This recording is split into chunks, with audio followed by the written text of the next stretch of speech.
जय श्री कृष्णा प्रिय भक्तों, आज हम सुनेंगे वैशाख मास कथा का अध्याय 14।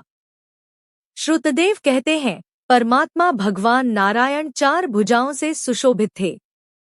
उन्होंने हाथों में शंख, चक्र, गदा और पद्म धारण कर रखे थे। वे पीतांबर धारण करके वनमाला से विभूषित थे। भगवती लक्ष्मी तथा एक पार्षद के साथ गरुड़ की पीठ पर विराजित थे।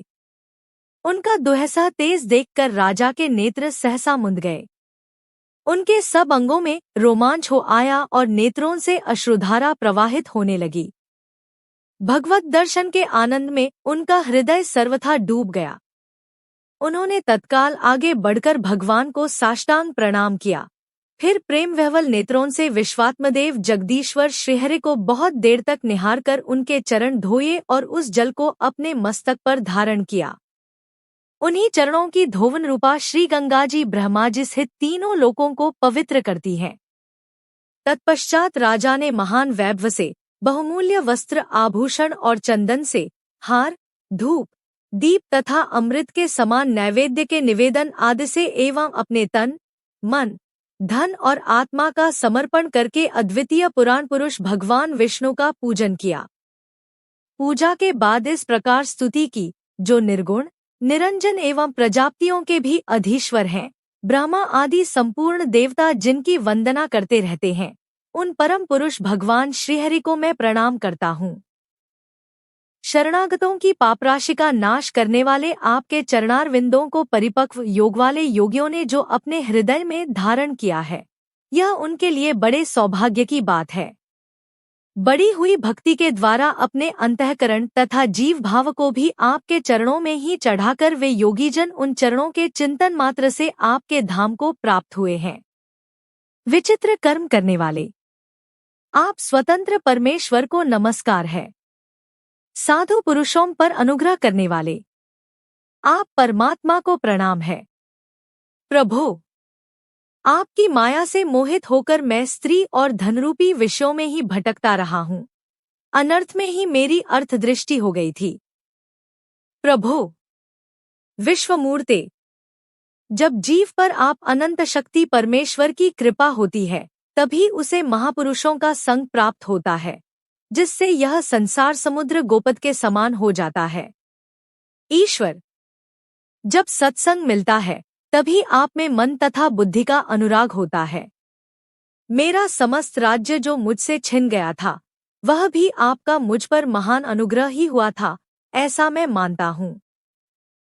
मैं न तो राज्य चाहता हूँ, न पुत्र आदि की इच्छा रखता हूँ, और न कोष की ही अभिलाषा करता हूँ, अपितु मुनियों के द्वारा ध्यान करने योग्य जो आपके आराधनीय चरणारविंद हैं, उन्हीं का नित्य सेवन करना चाहता हूँ। देवेश्वर, जगन निवास, मुझ पर प्रसन्न होइए, जिससे आपके चरण कमलों की स्मृति बराबर बनी रहे, तथा स्त्री, पुत्र, खजाना एवं आत्मीय कहे जाने वाले सब पदार्थों में जो मेरी आसक्ति है, वह सदा के लिए दूर हो जाए।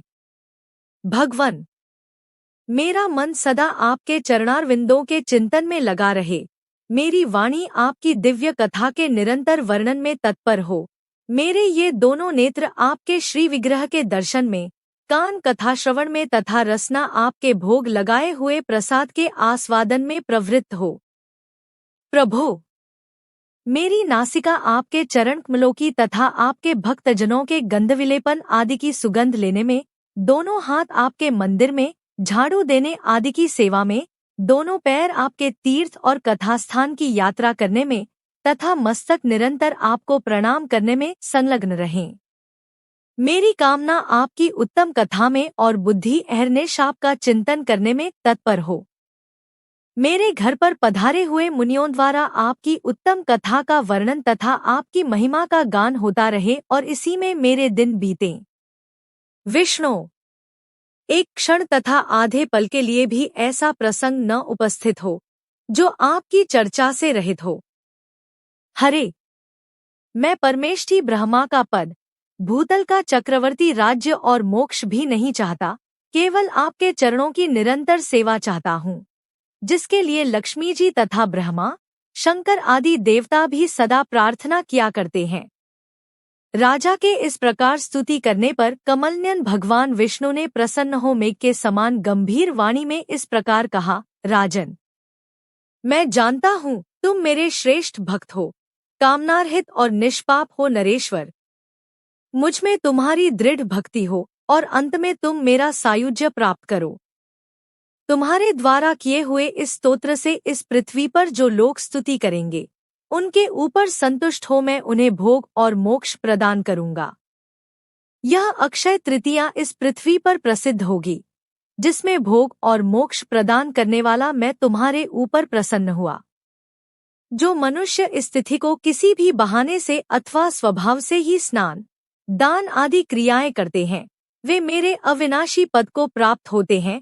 जो मनुष्य पितरों के उद्देश्य से अक्षय तृतीया को श्राद्ध करते हैं, उनका किया हुआ वह श्राद्ध अक्षय होता है। इस तिथि में थोड़ा सा भी जो पुण्य किया जाता है, उसका फल अक्षय होता है।